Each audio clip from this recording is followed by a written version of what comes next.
नमस्कार, आप देख रहे हैं घंटी बजाओ। आपके साथ मैं हूं प्रतिभा मिश्रा। घंटी बजाओ एक ऐसा शो जो बनता है आपकी आवाज।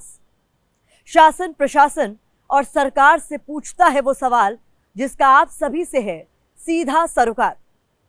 आज घंटी बजाओ में हम बात करने वाले हैं उस युद्ध की जिसका बारूद आपकी जेब में आग लगाने की तैयारी कर रहा है। हम बात अमेरिका, इजराइल, ईरान महायुद्ध की कर रहे हैं, जिसके हाल फिलहाल में खत्म होने के कोई भी आसार नजर नहीं आते। ऐसे में सवाल यह है कि क्या इस युद्ध से निकली आग की तपिश भारत के लोगों को महंगाई के रूप में झेलनी पड़ सकती है?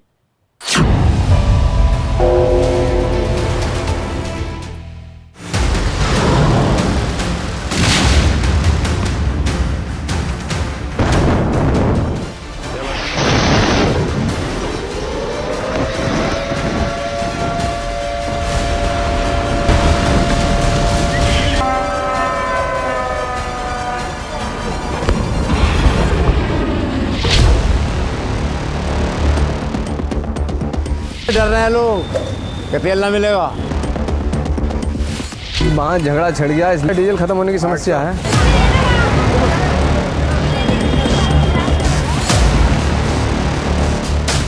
जिस तरीके से परिस्थिति भी चल रही है और रेट बढ़ रहे हैं, आगे और बढ़ जाएंगे। हर सामान कीमत बढ़ना लगभग तय हो जा रहा है। जितना पीवीसी का प्रोडक्ट है वो एकदम से 15 से 20% दाम बढ़ गए।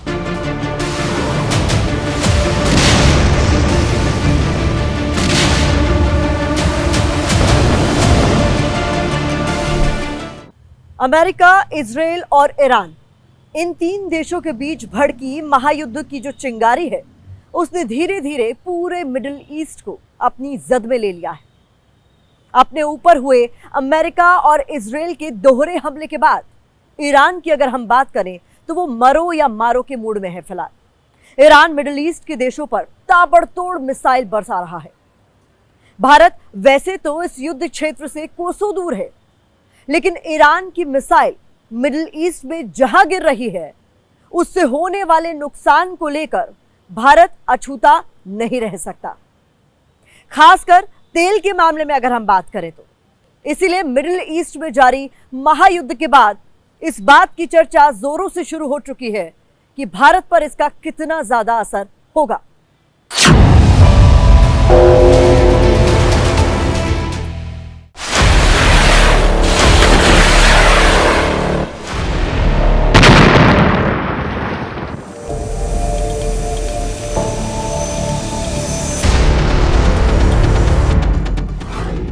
तस्वीर पड़ोसी मुल्क पाकिस्तान की है, जहां तेल के लिए हाहाकार मचा है। ये आज चिश्तिया में कोई भी पंप जो है ना वो पेट्रोल नहीं दे रहा। लोग एक पेट्रोल पंप से दूसरे पेट्रोल पंप भटक जरूर रहे हैं, लेकिन मजाल है तेल की एक बूंद मिल जाए। अक्सर पेट्रोल पंप बंद है, पेट्रोल नहीं आ रहे। बांग्लादेश का भी यही हाल है। ढाका में पेट्रोल पंप के बाहर लोगों की लंबी कतार देखने को मिली।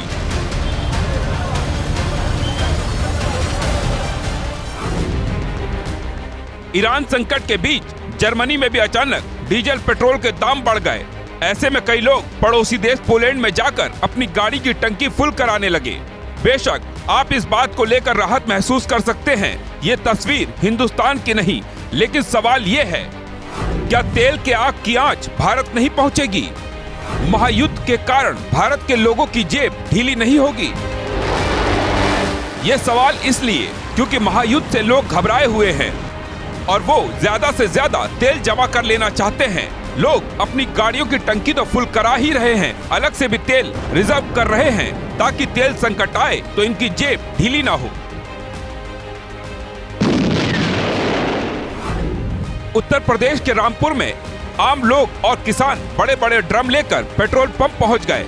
इन लोगों को इस बात का डर है, अगर मिडिल ईस्ट में जारी महायुद्ध लंबा खींचा तो तेल की कमी हो सकती है, तेल महंगा हो सकता है, जिससे उन्हें खेती बाड़ी के काम में दिक्कत होगी।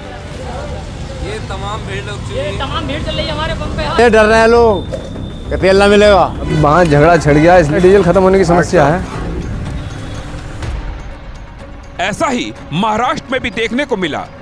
छत्रपति संभाजी नगर में 3-4 दिन पेट्रोल पंप बंद होने की अफवाह फैली और लोग पेट्रोल पंप के बाहर जमा हो गए। 2 और 4 व्हीलर मालिक तेल महंगा होने के डर से घंटों अपनी बारी के लिए खड़े रहे। कुछ जगह तो भीड़ पर काबू पाने के लिए पुलिस की मदद लेनी पड़ गई। हालात बिगड़ते देख पेट्रोल पंप डीलर्स एसोसिएशन के प्रेसिडेंट अखिल अब्बास को सामने आना पड़ा, बताना पड़ा चिंता करने की बात नहीं, तेल का संकट नहीं है। कोई पेट्रोल डीजल की शॉर्टेज नहीं है, कोई पेट्रोल पंप बंद नहीं रहेंगे सिटी में। जो अफवाहें चल रही है कि भाई 4 दिन पेट्रोल पंप बंद रहेगा, पेट्रोल नहीं मिलेगा, ऐसी कोई बात नहीं है। सभी जगहों पे पेट्रोल डीजल की आपको दिक्कत नहीं होगी। प्लीज आप लोग पैनिक मत होइए, पेट्रोल डीजल सभी के पंप पे है। लेकिन क्या लोगों पर इसका असर हो रहा है? इनका डर खत्म हो रहा है? ये बड़ा सवाल है, क्योंकि यूपी के सीतापुर में भी लोग बड़े बड़े ड्रम के साथ पेट्रोल पंप तेल भरवाने पहुंच गए। जनपद सीतापुर में पेट्रोल और डीजल का कमी बिल्कुल नहीं है और किसी भी अफवाह का ध्यान नहीं देना चाहिए और यही आग्रह है जिला प्रशासन का स्तर से। वैसे पेट्रोल पंप डीलर्स एसोसिएशन के प्रेसिडेंट हो या प्रशासन, लोगों पर इनकी बातों का कुछ खास असर होता दिख नहीं रहा। इनके डर, घबराहट, बेचैनी की सिर्फ और सिर्फ एक वजह है और वो है महायुद्ध और उससे पैदा होने वाला संकट।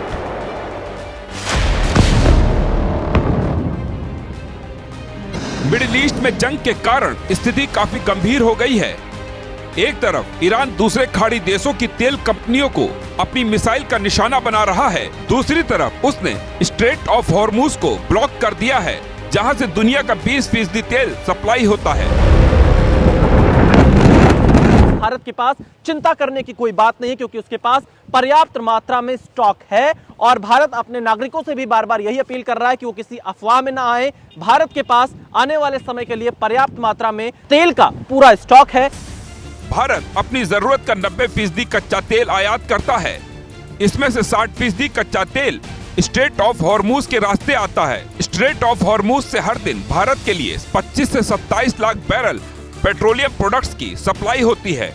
स्ट्रेट ऑफ हॉर्मुज से इराक, सऊदी अरब, यूएई और कुवैत भारत को ऑयल सप्लाई करते हैं। केंद्र सरकार की तरफ से किसी भी तरह के संकट की आशंका से इनकार किया गया है। सरकार का कहना है भारत के पास तेल का पर्याप्त रिजर्व है। तो सवाल ये है, फिर ऐसी तस्वीरें सामने क्यों आ रही हैं? क्यों लोग तेल के लिए घंटों पेट्रोल पंप पर लाइन में लग रहे हैं? तो इसका जवाब है स्ट्रेट ऑफ हॉर्मुज के ब्लॉक होने और ईरान के खिलाफ अमेरिका और इजराइल की सैन्य कार्रवाई के कारण ग्लोबल मार्केट में कच्चे तेल की बढ़ती कीमत। गोल्डमैन सैक्स ने चेतावनी दी है, अगर अगले 5 हफ्तों तक हॉर्मुज स्ट्रेट से तेल का बहाव रुका रहा तो ब्रेंट क्रूड $100 प्रति बैरल तक बढ़ सकता है। ब्लूमबर्ग की भी रिपोर्ट कहती है युद्ध शुरू होने के शुरुआती 5 से 6 दिन के अंदर कच्चे तेल की कीमतों में 11 से 13% तक की भारी बढ़ोतरी दर्ज की गई है। संघर्ष और गहराता है तो तेल की कीमतें जल्दी 90 से $100 प्रति बैरल के स्तर को पार कर सकती हैं। हम जो क्रूड ऑयल है करीब 85 to 90% आज भी हम आयात करते हैं, तो उसमें से 35 to 50% वो जो है इसी स्ट्रेट ऑफ हॉर्मुज से आ रहा है। अगर स्ट्रेट ऑफ हॉर्मुज हमारे लिए नहीं खुला रहेगा, वहाँ डिस्ट्रप्शन रहेगा, तो हमारा जो ये पेट्रोलियम पदार्थ का, क्रूड ऑयल का इंपोर्ट प्रभावित होगा। तो पेट्रोलियम पदार्थों के रेट बढ़ने की जो है आशंका है अगर युद्ध लंबा खींचेगा तो। हालांकि इस बीच भारत के लिए अच्छी खबर यह है, भारत में पेट्रोल डीजल के दाम बढ़ने का संकट फिलहाल खत्म हो गया है, क्योंकि भारत को रूस से कच्चा तेल खरीदने की शर्तों के साथ छूट मिल गई है। अमेरिकी ट्रेजरी विभाग ने भारतीय रिफाइनरियों को 30 दिन का स्पेशल लाइसेंस दिया है। ये लाइसेंस 3 अप्रैल तक वैलिड रहेगा। लेकिन सवाल ये है, तब तक महायुद्ध शांत नहीं हुआ तो फिर क्या होगा?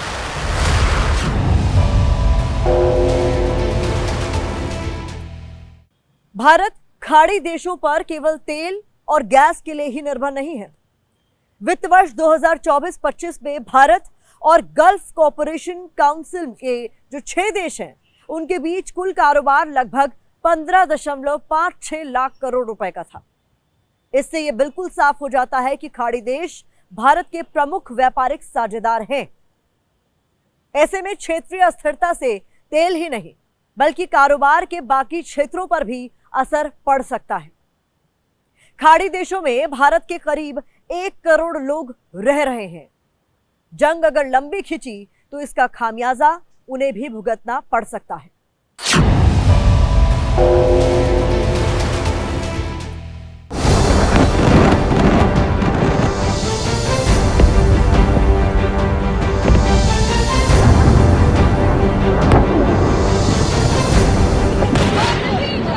मिडिल ईस्ट जंग की आग में जल रहा है।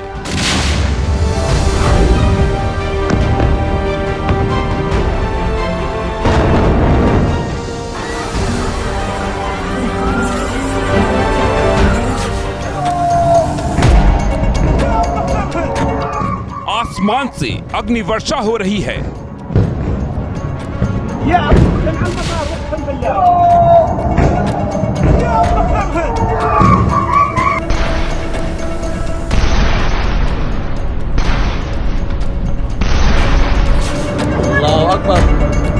बारूद की गंध हर तरफ फैल रही है।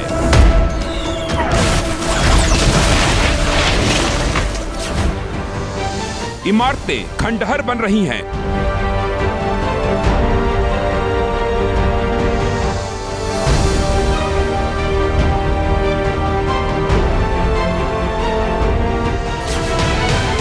जमीन रक्त रंजित हो रही है।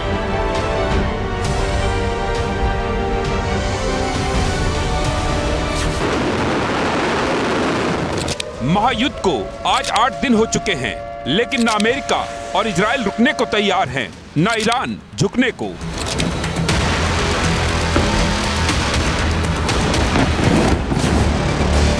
ईरान ईंट का जवाब ईंट से दे रहा है। अपनी मिसाइलों और ड्रोन हमलों से तेहरान ने पूरे मिडिल ईस्ट को दहला दिया है। वो अंधाधुंध खाड़ी देशों पर मिसाइल अटैक कर रहा है, जिससे मिडिल ईस्ट में हाहाकार मचा हुआ है। इस जंग का असर अब भारत पर भी दिखने लगा है। दिल्ली में 14.2 केजी वाला घरेलू एलपीजी सिलेंडर का दाम 853 रुपए से बढ़कर 913 रुपए हो गया है। कोलकाता में रेट 879 रुपए से बढ़कर 939 रुपए हो चुका है। चेन्नई में 868 रुपए से बढ़कर 929 रुपए हो चुका है और मुंबई में 853 रुपए से बढ़कर 913। घरेलू गैस की ये कीमतें 11 महीने के बाद बढ़ी हैं। सिलेंडर का दाम पहले भी बहुत महंगा था। इस 60 रुपये बढ़ने से घर के गृहिणी में के लिए ऊपर बहुत बड़ा प्रेशर आ गया। सिलेंडर का दाम महंगा होने से तो बहुत दिक्कत हो रही है। हम लोग गृहिणियों को तो ज़्यादा दिक्कत हो रही है, दिक्कत होगी भी और आगे भी।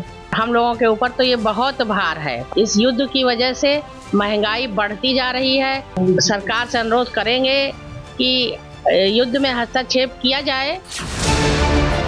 घरेलू ही नहीं, 19 केजी वाले कॉमर्शियल सिलेंडर के दाम में भी 115 रुपए का इजाफा किया गया है। पुणे में तो कॉमर्शियल गैस सिलेंडरों की आपूर्ति ही रोक दी गई है। तो नॉन डोमेस्टिक सिलेंडर से वो जरा जब तक ऊपर से कोई आता नहीं आदेश, तब तक ये मतलब नहीं मिलेगा।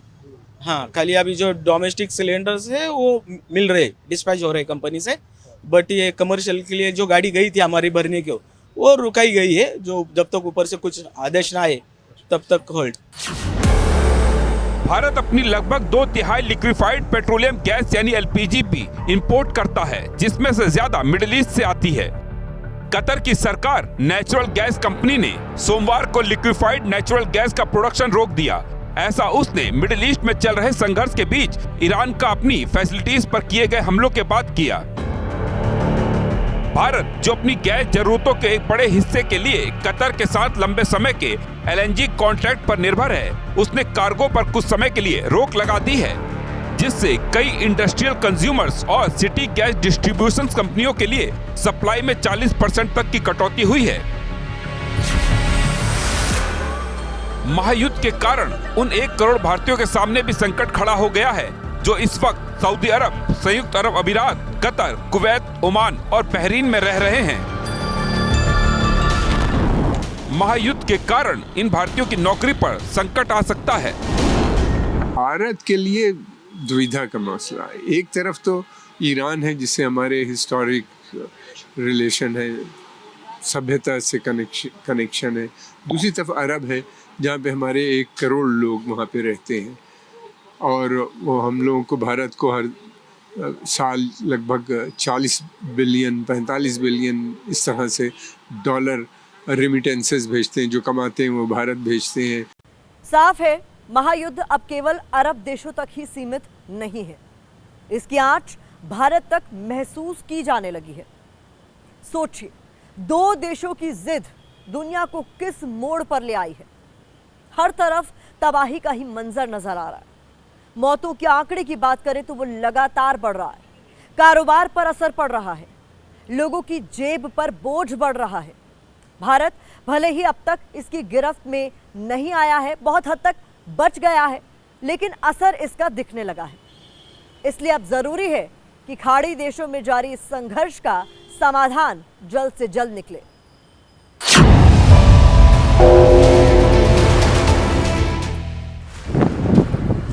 सोचिए, युद्ध को अभी एक हफ्ता ही हुआ है और इसने अपना साइड इफेक्ट दिखाना शुरू कर दिया है।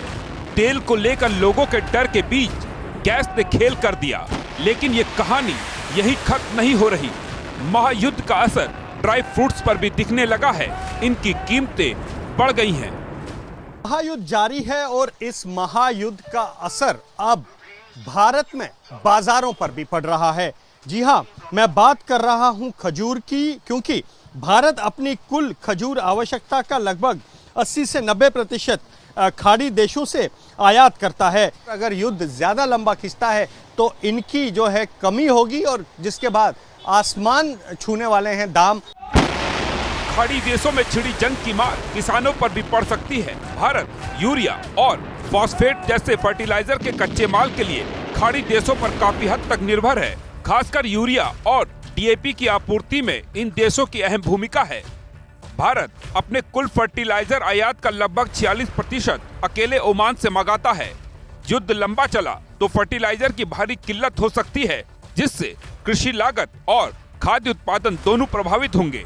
पोटास एंड जो डीएपी है, जो हमारे फास्फोटिक जो फर्टिलाइजर है, उर्वरक है, उनका बड़ी मात्रा में हम लोग आयात करते हैं। जो सर डिस्टर्बेंस चल रहा है उससे आपका जो परिवहन की जो लागत है वो लगभग दुगनी हो जाएगी और उससे जो है इंडिया में फर्टिलाइजर को आयात करना बहुत ही मुश्किल हो जाएगा।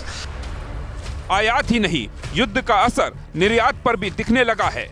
सबसे बड़ा झटका भारत के बासमती चावल निर्यात को लगा है। ईरान इसका दूसरा सबसे बड़ा बाजार है।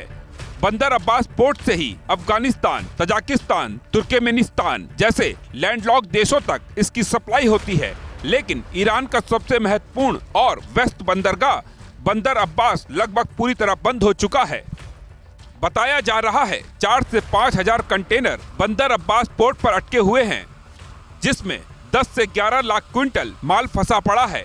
भारत के पोर्ट्स पर अतिरिक्त 7 से 8 लाख क्विंटल स्टॉक अटका पड़ा है। कुल 18 से 20 लाख क्विंटल चावल फंसा हुआ है। 3000 कंटेनर हमारी राइस फैटर्निटी की, बासमती राइस फैटर्निटी की अगर हम बात करें, मुंद्रा पोर्ट पे अटके हुए हैं। लोगों का माल अटक चुका है। एक्सपोर्टर्स को ये नहीं पता चल रहा उनका शिप एग्जैक्टली है कहाँ पे। इस वक्त पूरी इंडस्ट्री क्लूलेस चल रही है। अमेरिका, इजराइल और ईरान युद्ध के कारण मुरादाबाद के पीतल उद्योग पर भी असर पड़ रहा है। समुद्र के रास्ते जो माल कंटेनर से जा रहा था वो तो रास्ते में रुका ही है। नए ऑर्डर भी आना बंद हो चुके हैं, जिससे पीतल कारोबार को हजारों करोड़ का नुकसान होने की उम्मीद है। जंग लंबी चली तो फैक्ट्रियों में कर्मचारियों की छटनी भी होने का डर है। दुबई में इस वक्त सारे कंटेनर्स रुके हुए हैं। यूएई, कतर, कुवैत, इन मुल्कों के हमारे पास ऑर्डर थे जो अभी स्टैंड स्टिल हो गए। जंग का साया ज्वेलरी मार्केट पर भी गहराता जा रहा है। जयपुर के ज्वेलरी मार्केट पर तो इसका असर भी दिखने लगा है। युद्ध की वजह से जयपुर में ज्वेलरी के एक्सपोर्ट और इंपोर्ट का काम तकरीबन 30% तक प्रभावित हो चुका है। हमारे कलर स्टोन के अलावा ज्वेलरी जो यहाँ से इंडिया मार्केट से जाती थी गल्फ के अंदर में, यूरोप मार्केट के अंदर में, उसका भी सारा एक्सपोर्ट काफ़ी कम हो गया। तो वहाँ इस लड़ाई की वजह से काम कम हो गया, तो काफ़ी ऑर्डर्स यहाँ जो पेंडिंग थे उन्होंने माल उठाने से मना कर दिया। मतलब साफ है, जंग आगे खिंची तो इसका असर और गहराएगा, जिसका खामियाजा आम आदमी को भुगतना पड़ेगा।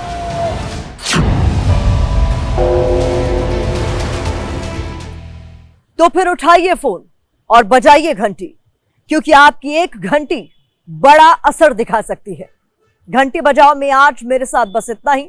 अगले हफ्ते मैं फिर आऊंगी किसी बड़े मुद्दे के साथ। तब तक आप देखते रहिए एबीपी न्यूज।